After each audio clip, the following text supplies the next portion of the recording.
A featured artist tonight, first one of 2018, and Andrea Desmond's been hanging out in the virtual green room with us for a while, so I want to go ahead and bring her in, and Rob's going to scramble around and get the shots. But Andrea and I've been talking over the emails for a little while. That people do that now; they talk over email somehow, and send her like two sentences, and then a couple days later you get two sentences back. It's almost like telegrams or something. But how you doing tonight, Andrea? I'm doing great, thanks. How are you? Well, thanks for hanging out with us. This part of the show is just where we introduce you.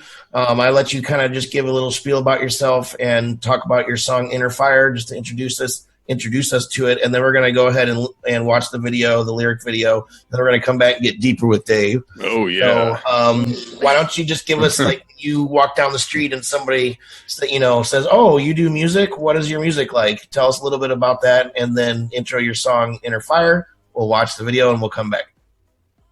Yeah, I'd say my music is actually just going in a completely new direction than it was before. Right now, it's more top 40 pop, but it's got a little bit of my own original style that I can't really put in a certain genre. But with a little bit of EDM. Cool. And before I was more indie pop, so Inner Fire represents this new sound that I've had. I just through writing in Los Angeles and going to lots of writing sessions, I met up with this producer that totally vibed with me, and we're like, yeah, this is the new sound. And so Inner Fire kind of represents a phase for me. It's inspired by Sia and Ellie Goulding, and it represents finding that inner strength and going for your dreams, and kind of just when we all are kind of feeling a little bit like things are not working out or not going the way we want them to keep pushing through and keep going. Right on. Well, I'm glad you're here. I always check out the featured artist before I ask you to be a part of it, and you're definitely worth being here. So, Rob, let's go ahead and listen to Inner Fire. Everybody let us know what you think in the comments. Share this video out. We'll be back with Deeper with Dave. Oh, yeah.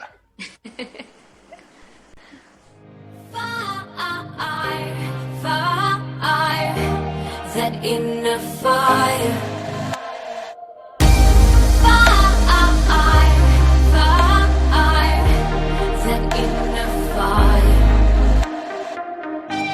Even though it seems like you're on the rerun, things could change. Do you need to go through your seasons to wash away? And a shake and a shake and a shake until everything comes down. To rebuild and rebuild and rebuild again, and turn around.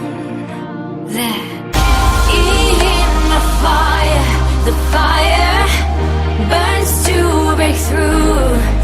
Yeah, that inner fire, the fire yearns to renew. So we see past all of the day, leave it to the earth, and live like we're inspired, 'cause nothing else fuels us like that inner fire. Even when it seems like the light is dimming, things could change.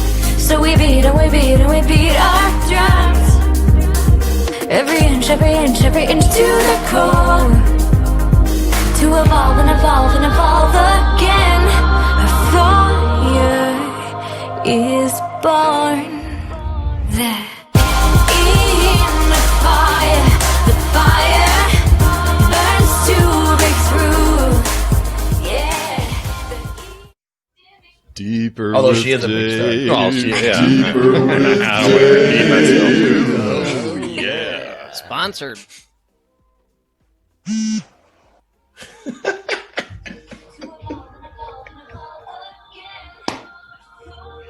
Dave, you're on, dude. Really? We're live?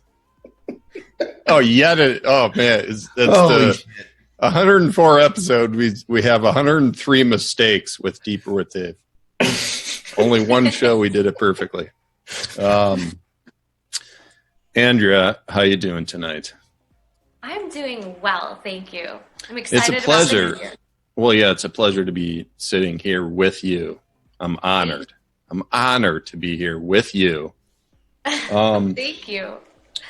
Yeah, a classic young beauty, reminiscent of a young Meryl Streep or Faye Dunaway. That's my read. So, very nice. Oh, thank you. Appreciate that. I'm happy to be here with you as well.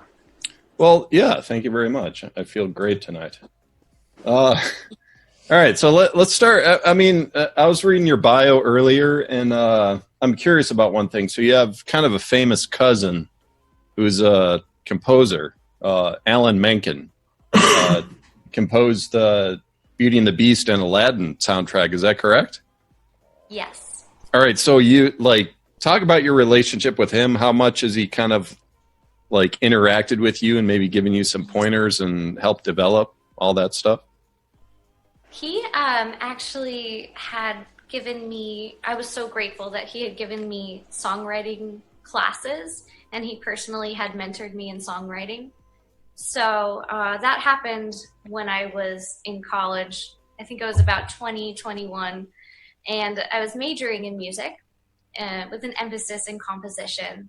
And I just reached out to him saying, I would love to learn more from you. And he basically decided on his own that he wanted to take the time to give me this little, what he calls a master class.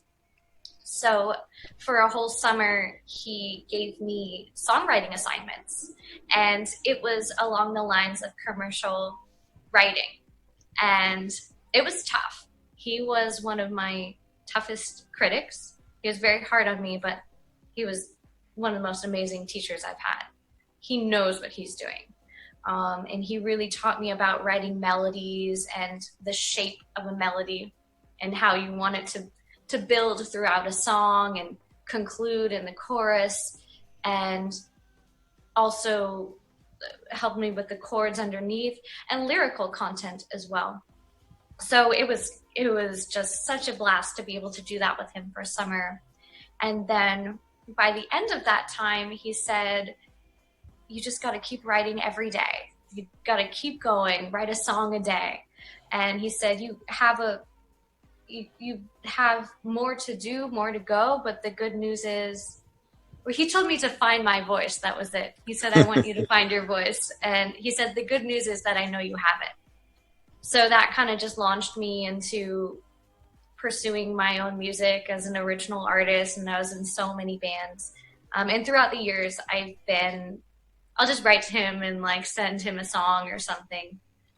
Because he's over in New York. I'm in LA. So I'll just send him some of my music. And all right. So something interesting there is in that training, so to speak, it's he commercial music writing. How did that translate to how you wrote before that? Can you kind of explain that? Commercial writing in terms of writing that is appealing to mainstream and trying to change your style to be more appealing to more people? Is that kind of it, or? Yeah. Actually, did it feel natural? What? Yeah. Sorry, go ahead. That's a good question. I actually understand the commercial writing aspect even more right now. I'm actually an assistant to a composer right now who is doing more commercial songwriting for a TV show.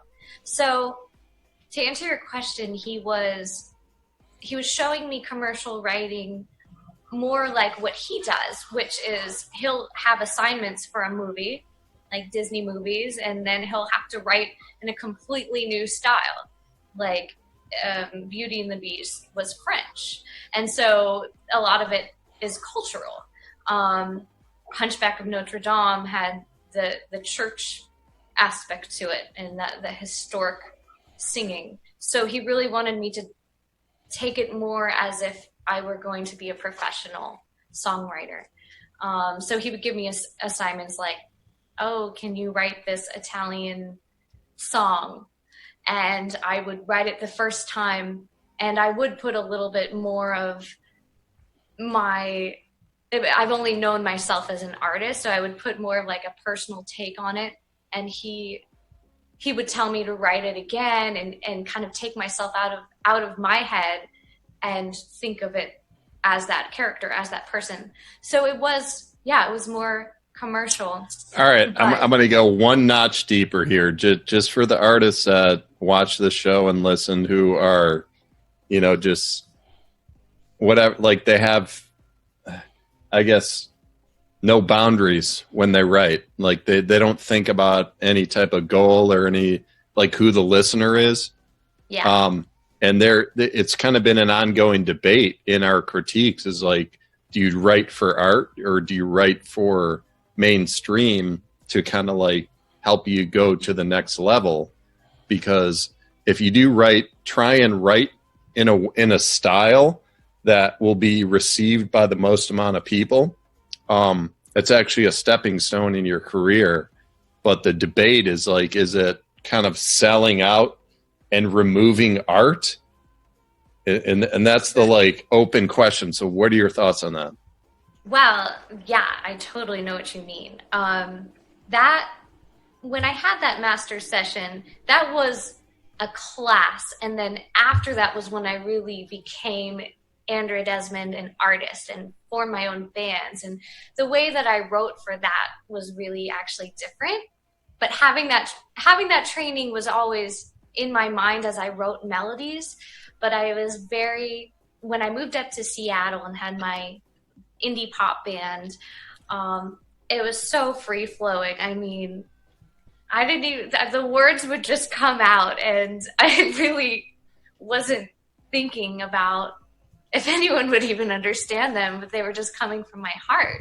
And I was so grateful to find that somehow the words I was saying, that it was received by other people. So it really was art. And so I truly understand that as an artist. And I think no matter what I'm doing, that my voice as an artist is really important.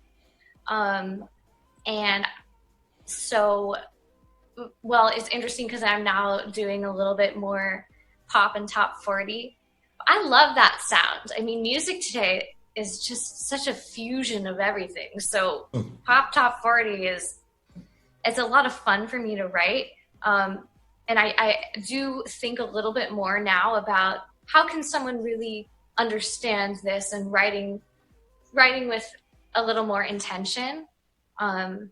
But I would not sacrifice my artistic integrity. So I try to find a balance, but I definitely know what you mean.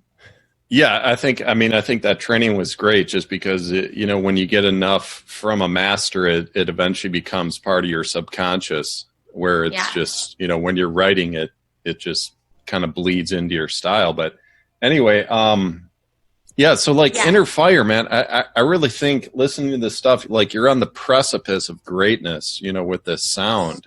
And the production, the engineering, it was stellar. I mean, it was just like a beautiful, big, like, production here. So it's like, I'm curious of how much you take part in the engineering and the production of this music. And if you want to give some shout outs of the people you work with on this album and the song. Yeah, I definitely want to give a shout out to the producer. His name is Steven Rivera. He goes as SR. And he is the producer that makes that incredible sound. And as soon as I just had heard his stuff through a friend of mine, a really good friend, I was just helping her write. I just thought, wow, I love this music that you create. He showed me a video, and it had all these ambient electronic sounds, and I just thought, this is something that I listen to. I love that indie electronic type of feel. And it was just so tasteful and well done. So then I ended up writing this song with another woman that I was collaborating with. And she happens to be a songwriter for Warner.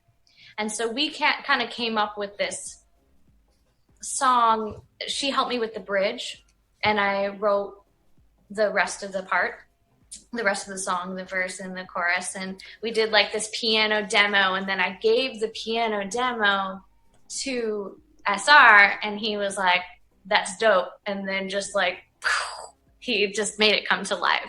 So it was just, so you're really like, you're kind of leading, you're leading in terms of like the lyrics and the actual like chord progressions and melody. Right. And then you kind of like, are you in the studio when they're mixing, or do you kind of like hand it off? It depends on which one. We've actually been working on quite a few tracks. Like just a couple days ago, I was in there with him, and he was doing it with me, and we were like writing together. This particular one, I wrote it all on piano first, so it sounded really raw. It was just piano and vocals. And this one, he did the production on his own. So all right, cool. Well, we're going to move on here. So like, where can people find you on social and online? Where can they get your music? You can find me on my website, AndreaDesmond.com, as well as Facebook, facebook.com/AndreaDesmond.music, Twitter, /AndreaDesmond, Instagram, /AndreaDesmond.music, and all the others, YouTube and whatnot, SoundCloud. Awesome. All there. Awesome. Well, Andrea, thanks so much for coming by. I mean, it's an honor to have you here. It's amazing music, and hearing your story and your background. We got to have you back with the next album, and it was a pleasure chatting with you. Thank you. It's been a pleasure. I'd love to come back. Awesome.